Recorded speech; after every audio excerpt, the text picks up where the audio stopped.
일본 젊은이들만 보면 한숨만 나오는데 한국은 다르네요. 이제 승부는 끝났어요. 일본에는 미래가 없습니다. 자식 농사를 잘못 지은 제 잘못이 크네요. 여기 자신의 아들을 보며 한숨을 쉬고 있는 일본 여성이 있습니다. 그러다 한국의 미래에 대한 일본 다큐멘터리를 보던 중 충격에 빠지고 마는데요. 일본에서 인기를 끌고 있는 한국의 영상은 과연 무엇이었을까요? 안녕하세요. 저는 대학교에 다니는 아들을 가진 40대 엄마입니다. 한때 한국을 무척 싫어했지만 이제는 한국인이라는 단어만 들어도 부럽고 제가 왜 한국이 아닌 일본 땅에서 태어나 이런 고생을 하나 싶습니다. 최근 일본에서는 절망만 가득하고 한국은 희망만 가득한 나라라는 사실을 깨달았거든요. 저의 모든 불행이 일본인이었기 때문에 생긴 것이고 만약 한국인이었다면 이런 최악의 상황을 겪지 않아도 되었겠죠. 젊었을 때에 돈을 잘 버는 남편을 만나서 친구들보다 비교적 결혼을 빨리 했죠. 남편은 사업을 했기 때문에 또래에 비해서 많은 돈을 벌었고 해외로 뻗어나가며 승승장구했던 때가 있었죠. 미국과 유럽을 왕래하면서 정말 행복한 시간을 보냈습니다. 시아버지께서 일구어 놓으신 사업체를 이어가기만 하면 되니 남편 입장에서도 앞으로 사업을 물려받을 생각에 항상 신나 있었죠. 그런데 그때 남편을 보며 깨달았어야 했어요. 남편은 영어도 제대로 할 줄 몰랐지만 기존 거래처만 간신히 유지하며 막대한 돈을 벌 것이라는 착각에 빠져 있었던 거였거든요. 저와 아들을 데리고 유럽을 다니면서 돈을 펑펑 쓰면서도 아무런 문제점을 느끼고 있지 못했었죠. 저는 그저 남편이 돈을 잘 버는 줄만 알았고 앞으로 그런 호화로운 생활이 이어질 것이라는 착각에서 살았거든요. 그러다가 결혼하고 5년이 채 지나지 않아서 사업은 쫄딱 망하게 되었습니다. 저희보다 훨씬 좋은 거래처와 계약을 했다면서 말이죠. 오랫동안 지낸 거래처들이 모조리 등을 돌려버렸고 저희에게는 빚만 남아버렸죠. 이 일로 충격을 받으신 시아버지는 중풍으로 쓰러지셨고 며칠 후에 돌아가시고 말았고요. 남편의 말로는 외국의 거래처들이 전부 한국과 계약을 맺었고 일본 업체와는 앞으로 거래가 어려울 것 같다고 했다나 봐요. 자세히는 모르지만 한국의 일처리 능력과 가격이 너무 마음에 들었다고 했죠. 일본과 한국을 비교했을 때에 한국의 기술이 일본을 능가하는데도 가격은 훨씬 저렴했기 때문에 일본과의 거래를 굳이 하지 않겠다고 했다더라고요. 저는 그저 한국이 싫고 미울 뿐이었습니다. 지금 같았으면 한국이 일본보다 우수한 것이 당연하기에 그런 결과를 만났다고 했겠지만 그때까지만 해도 한국은 일본보다 한참 아래의 나라라고만 생각했거든요. 매일 남편과 싸웠고 한국에 대한 욕을 엄청 했습니다. 한국은 일본의 발밑에 있는 나라라고 생각했으니 남편이 사업에서 실패한 원인을 한국 탓으로 돌리기 바빴죠. 일본이 한국보다 못하다는 게 말이 돼? 라며 분을 사귀지 못했어요. 그러면서도 제 마음 한편엔 막연한 불안감이 있었습니다. 정말 일본이 한국에 뒤처진 건지 아니면 남편과 제가 현실을 제대로 보지 못하고 있었던 것인지 헷갈리기만 했죠. 그런데 시간이 지나면서 한국은 계속 성장하고 발전하는 모습을 보였습니다. 일본 뉴스에서조차 한국의 첨단 기술, 빠른 경제 성장, 그리고 글로벌 시장에서의 활약을 보도하기 시작했어요. 특히 삼성이나 현대 같은 기업이 세계 시장을 휩쓸고 있다는 이야기를 들을 때마다 속이 뒤집히는 것 같았죠. 반대로 일본은 옛 영광에만 머물러 있는 듯 보였어요. 과거에는 자부심을 가질 수 있었던 일본의 제조업이나 기술력도 점차 퇴색해 가는 걸 느꼈습니다. 솔직히 사업하면서 느낀 점을 말하자면 일본의 기술은 굉장히 지엽적이고 굳이 필요하지 않다고 생각될 기술까지 만들었기 때문에 오히려 큰 돈을 만지지는 못하고 있습니다. 장인들이 많은 것은 좋지만 그들이 세계적으로 어떤 영향력을 끼치고 금전적인 가치에 도움을 주는지 생각해 보았을 때에는 아니라고 보거든요. 최첨단 산업의 시기에 AI가 1분이면 만들어낼 내용을 가지고 일본의 장인들은 하루 왼종일 만지고 있는 것도 맞거든요. 제 남편이 하던 사업이 끝났다고 느낀 것도 결국 그런 문제였죠. 별것 아닌 기술로 몇십 년 동안 집안이 계속 먹고 산 것은 맞는데 지금 세상에서는 꼭 오랫동안 일을 한다고 해서 꼭 좋은 것만은 아니라는 사실을 깨달았죠. 남편은 며칠 동안 집에 모아둔 사케를 마구 마실 정도로 힘들어했고 저 또한 지금까지 너무 안일하게 살았다는 생각에 자괴감에 빠졌습니다. 남편을 원망하면서도 한편으론 제 자신이 부끄러웠어요. 남편이 해외 거래처를 유지하며 돈을 벌어오던 시절 저는 그저 소비에만 몰두했으니까요. 유럽에서 명품 가방을 사고 고급 레스토랑에서 식사를 하면서도 이런 생활이 영원히 지속될 거라 믿었던 제가 어리석었죠. 그러다 어느 날 저녁 아들과 함께 저녁 식사를 마치고 거실에서 TV를 켰습니다. 평소 같았으면 각자 스마트폰을 보거나 조용히 시간을 보냈겠지만 이날은 NHK에서 방영 중인 다큐멘터리가 흥미로워 보였어요. 화면에는 대한민국의 혁신과 청년 세대가 이끄는 기적이라는 주제가 떠 있었습니다. 한국 다큐멘터리네? 그만 보자. 처음엔 피곤한 하루를 보낸 탓인지 한국과 관련된 내용이라 거부감부터 들었죠. 그러나 아들이 뜻밖에도 저를 말렸습니다. 잠깐만 엄마. 이거 요즘 엄청 인기 많은 프로그램이라던데? 친구들도 이거 보고 한국이 대단하다고 하더라고. 놀랍게도 아들은 이미 이 다큐멘터리에 관심을 가지고 있던 모양이었습니다. 저는 어쩔 수 없이 자리에 앉아 아들과 함께 다큐멘터리를 보기 시작했죠. 화면 속에는 한국의 청년 창업가들이 등장했습니다. 그들은 20대 초반의 나이에 이미 글로벌 무대에서 활약하고 있었어요. IT 기술을 바탕으로 한 혁신적인 스타트업, 세계적인 관심을 받고 있는 AI와 로봇 개발, 그리고 친환경 에너지 기술까지. 그들의 이야기는 단순히 성공의 사례를 나열하는 것이 아니라 그 과정에서 겪은 실패와 도전을 담아내고 있었습니다. 특히 한 장면이 인상 깊었습니다. 서울에서 대학을 졸업한 뒤 친구들과 함께 스타트업을 창업한 한 청년이 말했죠. 처음에는 아무도 우리의 아이디어를 믿지 않았어요. 하지만 정부의 지원 덕분에 첫 단계를 넘을 수 있었고 지금은 세계 10개국에 진출했어요. 이 말을 들으며 저는 속으로 생각했습니다. 우리 일본에도 이런 시스템이 있다면 얼마나 좋을까? 다큐멘터리는 이어서 한국 사회의 젊은이들이 어떻게 실패를 두려워하지 않고 도전하는 문화를 만들어가는지 보여줬습니다. 그들은 부모 세대와는 다른 사고방식으로 글로벌 무대에서 일본은 물론 다른 나라들까지도 능가할 정도의 실력을 자랑하고 있었어요. 다큐멘터리를 보던 중 아들은 한숨을 쉬며 말했습니다. 엄마, 솔직히 말해서 일본에서 저런 학생들은 본 적이 없어. 한국 애들은 뭔가 달라. 다큐멘터리에서 나온 사람들처럼 뭔가에 열정적으로 도전하는 사람들 말이야. 그 말을 듣는 순간 마음이 철렁 내려앉았습니다. 제가 한때 한국을 비난했던 것도 그리고 지금의 일본 현실에 대한 불만도 사실 모두 인정하기 싫은 진실을 마주하기 두려웠기 때문이라는 걸 깨달았어요. 아들은 계속 말을 이어갔습니다. 일본은 지금 히키코모리로 가득한 것 같아. 나도 솔직히 뭘 해야 할지 모르겠고 주변 친구들도 대부분 그냥 하루하루 버티는 느낌으로 살아. 근데 한국 애들은 다르잖아. 뭔가 목표가 있고 실패해도 다시 도전하는 모습이 멋있어 보였어. 히키코모리라는 말에 저는 뜨끔했어요. 우리 사회에서 점점 늘어나는 젊은 세대의 단절, 사회와의 거리감, 그리고 도전에 대한 두려움이 아들의 세대에서도 깊이 자리 잡고 있다는 걸 깨달았거든요. 그러면 너도 뭔가 해보고 싶은 거 있어? 조심스레 물었지만 아들은 고개를 저었습니다. 하고 싶다고 해도 어디서부터 시작해야 할지 모르겠어. 일본에서는 그런 환경도 기회도 없잖아. 실패하면 그냥 끝이고 누구도 두 번째 기회를 안 주니까. 그 말에 저는 가슴이 먹먹해졌습니다. 과거에는 성공만을 꿈꾸며 살았지만 지금은 실패조차 두려워 도전하지 않는 아이들의 현실을 보며 부모로서 무언가 잘못해온 건 아닐까 싶었어요.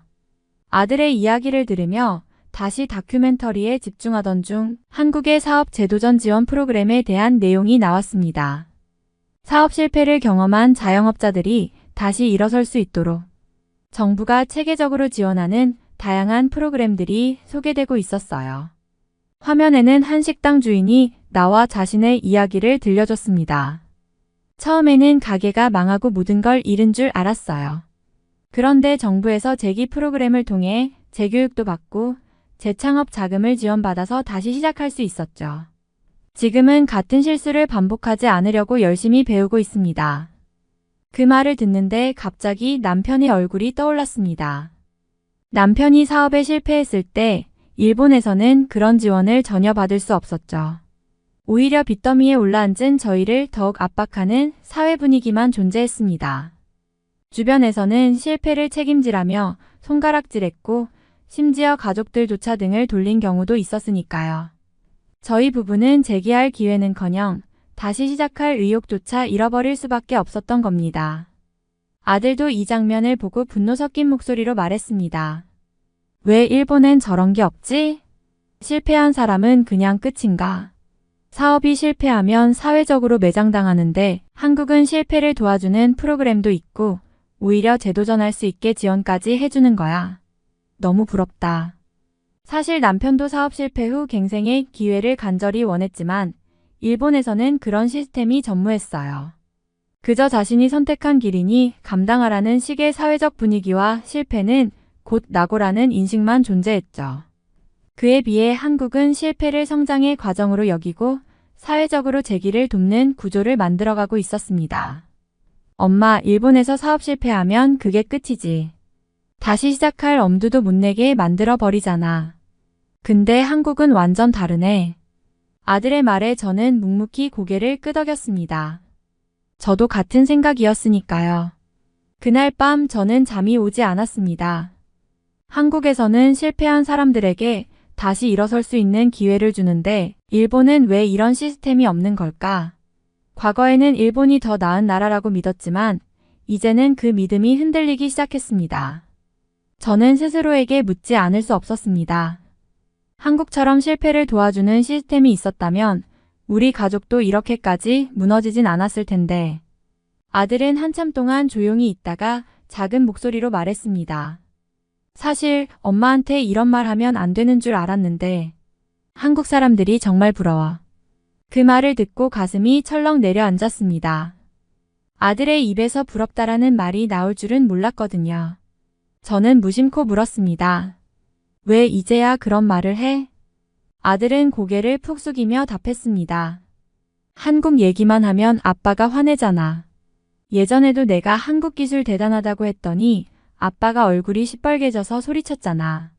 그 뒤로는 그냥 말을 삼켰어. 그 말을 들으니 마음이 찢어지는 것 같았습니다. 남편의 자존심 때문인지 아니면 저희 둘 다 일본의 현실을 인정하고 싶지 않았던 것인지 가족 안에서조차 한국이라는 단어가 금기어가 되어버렸던 겁니다. 아들은 그동안 속으로 얼마나 많은 생각을 억눌러야 했었을까요? 아들은 고개를 끄덕이며 말했어요. 요즘 대학교에서 만난 친구들 중 대부분이 한국어를 조금씩 할 줄 아는 경우가 많다고 했죠. 처음에는 단순히 K-팝이나 드라마 때문에 배우는 줄 알았는데 그게 아니라고 했어요. 친구들 말로는 한국이 앞으로 더 크게 성장할 나라라서 한국어를 배우면 취업이나 해외 경험에 큰 도움이 된다고 했죠. 그래서 다들 한국 문화에 관심을 갖고 심지어 한국 기업에 취직하고 싶어하는 친구들도 많다고 했어요. 그 말을 듣고 마음이 무겁더라고요. 일본 젊은이들이 더는 일본 안에서만 기회를 찾으려 하지 않고 해외로 눈을 돌리고 있다는 것은 알고 있었지만 그 방향이 한국이라는 사실은 처음 알게 됐어요. 아들은 씁쓸한 미소를 지으며 자신만 한국에 대해 아는 게 없다고 했어요. 한국어는커녕 한국에 대해 아는 게 드라마나 뉴스에서 본 게 전부라며 그러다 보니 친구들 대화에 끼지도 못하고 위축된다고 했죠. 항상 일본이 한국보다 대단한 나라라고 큰 소리만 치는 남편 때문에 괜히 자식만 히키코모리처럼 집에서 나가지도 않고 한국 청년들처럼 도전하는 정신도 없어져 버렸잖아요. 물론 제 아들을 비롯한 일본의 청년들은 여행도 안 하고 연애나 결혼도 못하며 돈도 벌려고 하지 않죠.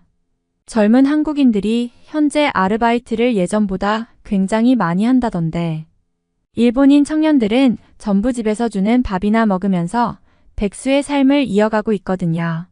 일본 정부와 민간 단체들은 일본 청년들에게 해외여행을 보내려고 많은 시도를 했어요. 젊은이들에게 해외 경험을 이라는 슬로건 아래 다양한 캠페인과 프로그램이 만들어졌죠. 해외여행을 통해 시야를 넓히고 글로벌한 도전 정신을 키우자는 취지였어요. 하지만 아무리 애원하고 장려해도 일본 청년들 대다수는 여전히 집에서 나가지 않으려 해요. 부모님들이 아무리 해외 경험의 중요성을 강조하고 경제적 지원을 해도 청년들이 이를 받아들일 리가 없어요. 일본 청년들은 도전할 생각이 없는 경우가 대부분이에요.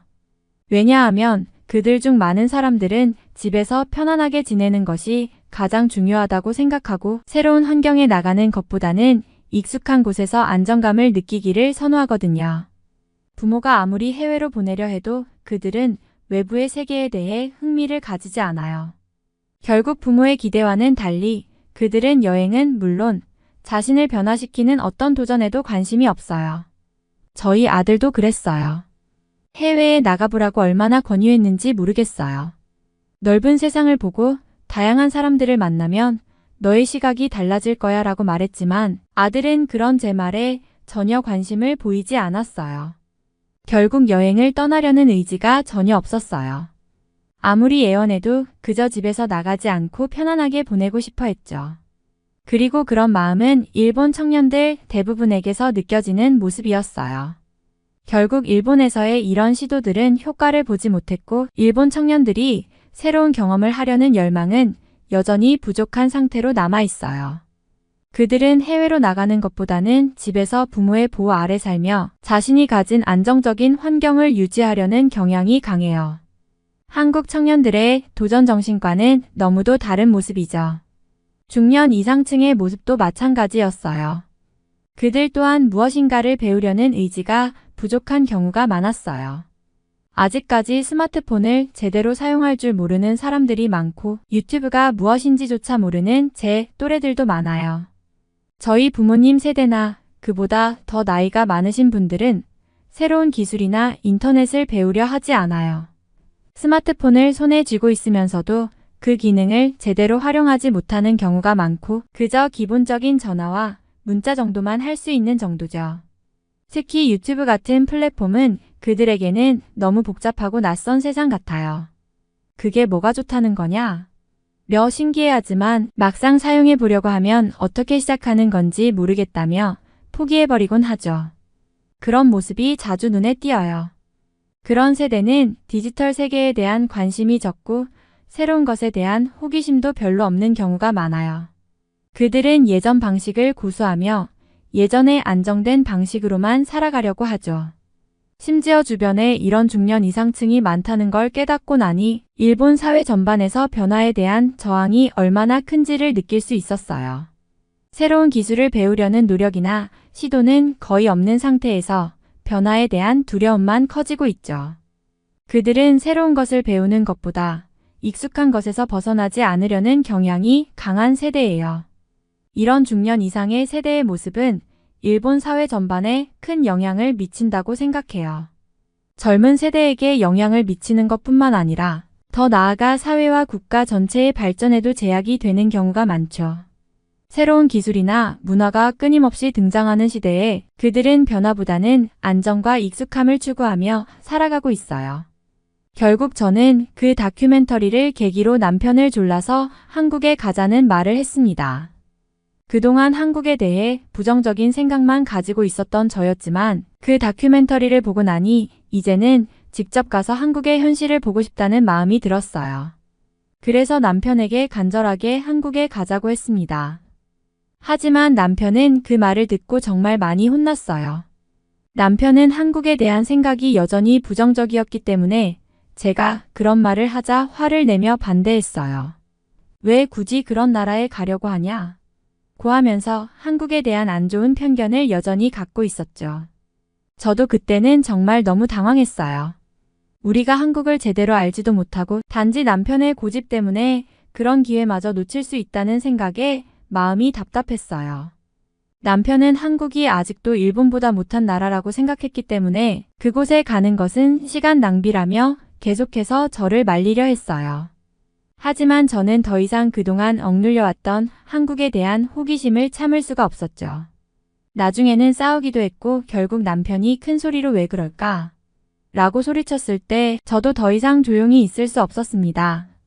그래서 결국 한국을 가자는 말을 다시 한번 단호하게 했죠. 남편의 반대에도 불구하고 저는 한국을 가기로 결심했고 그게 제게 새로운 시작이 될 것이라고 확신했어요. 저는 결국 아들과 남편을 간신히 데리고 한국에 가게 되었어요. 처음에는 남편이 절대 반대했지만 제가 계속해서 설득하며 결국 한국 여행을 결심하게 만들었죠. 사실 그 여행을 위해 약간의 빚을 내는 것도 필요하다고 생각했어요. 물론 돈은 나중에 어떻게 해서든 모을 수 있지만 이런 경험은 앞으로 다시 할 수 없을지도 모르기 때문에 이번 기회는 꼭 놓치지 말아야겠다고 생각했어요. 여행을 통해 한국의 실제 모습을 보고 제가 느꼈던 그 호기심을 직접 경험하고 싶었죠. 특히 아들에게도 새로운 세상을 보여주고 싶었어요.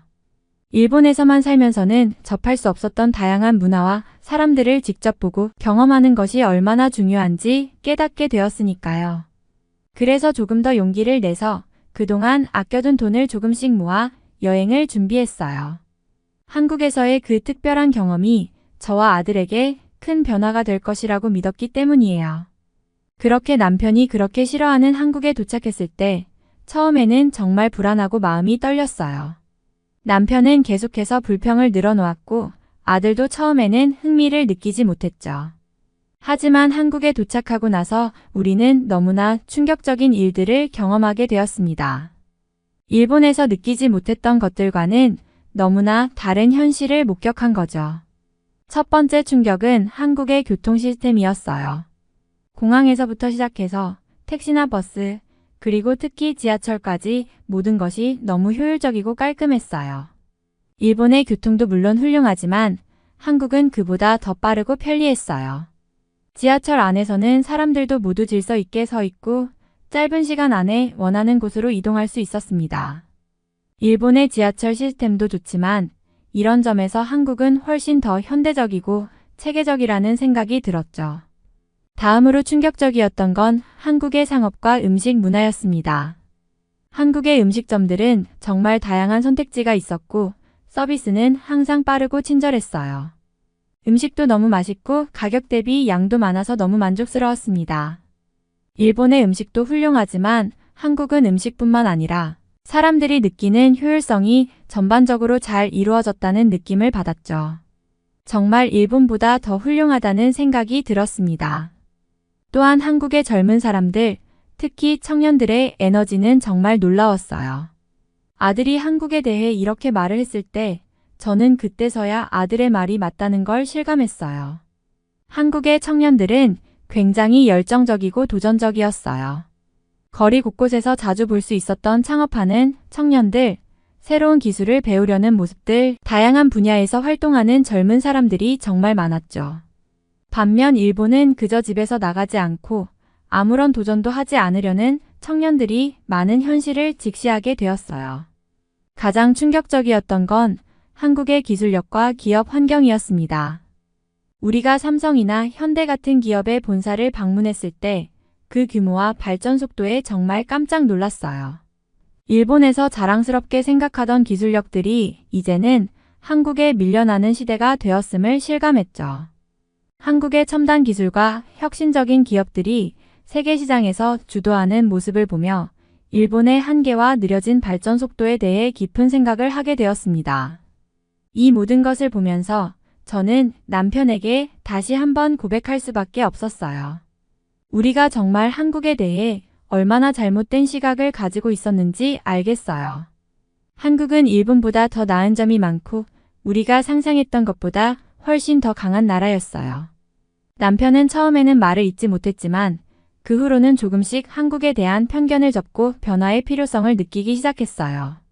그리고 또 하나의 충격적인 사실은 한국의 물가가 일본보다 훨씬 비쌌다는 점이었어요. 처음에는 조금 혼란스러웠습니다. 식사 한 끼의 가격이나 길거리에서 볼 수 있는 물건들의 가격이 일본보다 높다고 느껴졌거든요. 특히 서울 시내의 고급 쇼핑거리나 레스토랑들은 일본에서는 상상할 수 없을 만큼 고급스러웠습니다. 거리를 걷다 보면 사람들이 모두 고급차를 몰고 스타일리시한 옷을 입고 전체적으로 한눈에 봐도 여유로워 보였어요. 일본에서 그렇게 많은 사람들이 고급스러운 생활을 한다는 느낌은 거의 없었기 때문에 그 풍경을 보며 정말 말도 안 될 정도로 놀랐습니다. 남편은 더욱 충격을 받았어요. 젊었을 때 중국을 여행한 경험이 있던 남편은 당시 중국의 가난하고 불안정한 모습을 기억하고 있었기 때문에 한국도 아마 비슷한 상황일 거라고 생각했거든요. 하지만 그가 한국을 처음 보고 느낀 것은 전혀 달랐어요. 그는 중국과는 전혀 다른 한국의 경제적인 발전을 보고 그 자리에서 손을 떨며 충격을 받았죠. 어떻게 한국이 이렇게 부강해질 수 있었지? 라며 반복적으로 말하면서 그는 그동안 가진 선입견을 완전히 깨는 경험을 했습니다. 한국이 가난하고 개발이 덜 된 나라일 거라고 생각했던 그가 이제는 그 모든 생각을 뒤집어야만 했어요. 한국은 정말 빠른 속도로 발전하고 세계 경제에서 중요한 역할을 하는 나라로 성장해 있었고 그 모든 것이 눈앞에서 확실히 드러났죠. 남편은 믿을 수 없다는 표정을 지으며 한동안 아무 말도 하지 않았습니다. 그가 정말 놀랐던 건 한국이 중국처럼 가난할 것이라고 예상했지만 그곳은 완전히 다른 세상이었다는 사실이었습니다. 아들도 자신을 부끄럽게 느낀 것 같았어요. 우리가 보기에는 참 멋진 아들이지만 한국에 와서 그의 모습이 조금 초라해 보였던 것 같아요. 특히 한국의 젊은이들은 너무 멋지게 꾸미고 다니기 때문에 아들이 그들과 비교되면서 자신감이 많이 떨어진 것 같았어요. 길거리에서 만나는 한국의 젊은 사람들은 모두 스타일리시하고 패션에 신경을 쓰는 모습이 눈에 띄었죠. 머리부터 발끝까지 세련되게 꾸미고 체격도 좋고 외모도 뛰어난 사람들을 자주 보니 아들이 자신이 그들과 비교되어 촌스럽다고 느낀 듯 했습니다. 아들은 한국에 와서 키도 작은 편이고 외형적으로도 다소 부족하다고 생각되었어요. 일본인들은 평균적으로 키가 작고 체형도 한국인들에 비해 조금 더 왜소한 경우가 많아요. 한국의 젊은 사람들은 키가 크고 체격도 좋은 사람들이 많아서 아들은 한국인들과 비교되며 점점 더 자신감을 잃어갔습니다. 그러면서 자기도 모르게 부끄러워하고 자신을 더욱 돌려보는 시간을 가졌어요. 그가 한국인들은 정말 멋지다며 자신을 더욱 가꾸어야겠다는 생각을 했다고 할 때 저는 그저 웃으면서 너무 걱정하지 마라고 말했지만 아들의 마음속에서는 자신과 한국인들의 차이를 크게 느꼈을 거예요. 특히 대학가나 인파가 많은 지역에서는 한국이 정말 저출산 국가가 맞나 싶을 정도로 젊은 사람들이 많았어요. 거리마다 젊은 사람들이 넘쳐났고 그들 대부분은 에너지가 넘치고 활기찬 모습이었죠. 쇼핑몰이나 카페, 거리에서 만나는 사람들은 대부분 젊은 세대였고 그들의 패션과 태도는 매우 자신감 있어 보였어요. 그런 모습을 보면서 한국이 저출산 문제를 겪고 있다는 사실이 믿기지 않았습니다. 반면 일본은 지금 젊은 사람들을 길에서 찾는 것이 쉽지 않아요. 일본의 거리에는 대부분 중년 이상의 사람들이 많고 젊은이들은 거의 집에만 있는 경우가 많죠. 일본의 젊은 세대는 취업 문제나 미래에 대한 불안감 때문에 외출하기보다는 집에서 시간을 보내는 경우가 많습니다. 그렇게 집에서 나가지 않고 사회활동에 참여하지 않는 이들을 히키코모리라 부르기도 하지만 그보다 더 큰 문제는 그들이 사회적 활동이나 도전적인 경험을 아예 하지 않으려 한다는 거예요. 현재 일본에서 사토리 세대라는 말이 유행하고 있는데 이는 일본의 젊은 세대를 지칭하는 용어입니다. 사토리 세대는 일본의 젊은 사람들이 경제적 불안정성, 직장 내 경쟁 압박, 그리고 사회 전반에 걸친 불확실성 속에서 점차 자신들의 꿈이나 야망을 포기하고 물질적 욕망보다는 정신적 안정을 추구하는 경향이 나타나면서 생긴 표현입니다. 이 세대는 예전과 같은 성취욕이나 외적 성공을 추구하기보다는 좀 더 평온하고 안정적인 삶을 선호하는 경향이 강합니다. 일본의 많은 젊은이들은 과거와 달리 결혼을 미루거나 아예 하지 않으며 직장 생활에서도 큰 도전이나 변화를 추구하기보다는 안정적인 일을 선호하는 경향이 많죠. 이와 대조적으로 한국의 젊은이들은 다양한 경험을 쌓기 위해 적극적으로 나서고 도전적인 활동에 참여하는 경향이 뚜렷합니다. 그들은 해외여행, 아르바이트, 창업 등 다양한 경험을 통해 자기 발전을 추구하며 그 과정에서 얻은 새로운 정보와 경험을 적극적으로 활용하고 있죠. 이는 일본의 젊은이들과 큰 차이를 보이는 점이기도 합니다. 한국은 인구가 적고 일본보다 뒤처진 나라라고만 생각했었죠. 그저 일본이 모든 면에서 더 발전된 나라라고 믿었기 때문에 한국에 대해 별다른 관심을 가지지 않았습니다. 하지만 저희 가족 모두 한국에 가고 나서 왜 사업이 망했는지 뼈저리게 깨달았어요. 그동안 일본의 안일한 생각과 한국의 빠른 발전을 놓고 비교해보니 가장 큰 차이는 바로 도전의식과 근면함이었어요. 한국인들은 매일매일 도전하고 어려운 상황 속에서도 포기하지 않으며 끊임없이 발전을 향해 나아갔습니다. 그들의 일하는 태도, 열정, 그리고 작은 일에도 최선을 다하는 모습은 정말 놀라웠습니다. 반면 일본은 예전의 영광에 안주하고 있는 것 같았어요. 우리나라 사람들처럼 변화를 추구하는 정신은 점점 사라지고 안정적인 삶을 추구하는 경향이 커졌죠. 그로 인해 한 발 앞서 나가는 한국인들의 모습에 크게 충격을 받았습니다. 사업에서 느꼈던 답답함도 그 때문이었어요. 일본 사람들은 대체로 변화를 두려워하고 기존의 방식에만 의존하는 경우가 많아요. 우리는 일본인이니까 괜찮다는 생각을 하게 되면 그 순간부터 경쟁에서 뒤처지게 됩니다.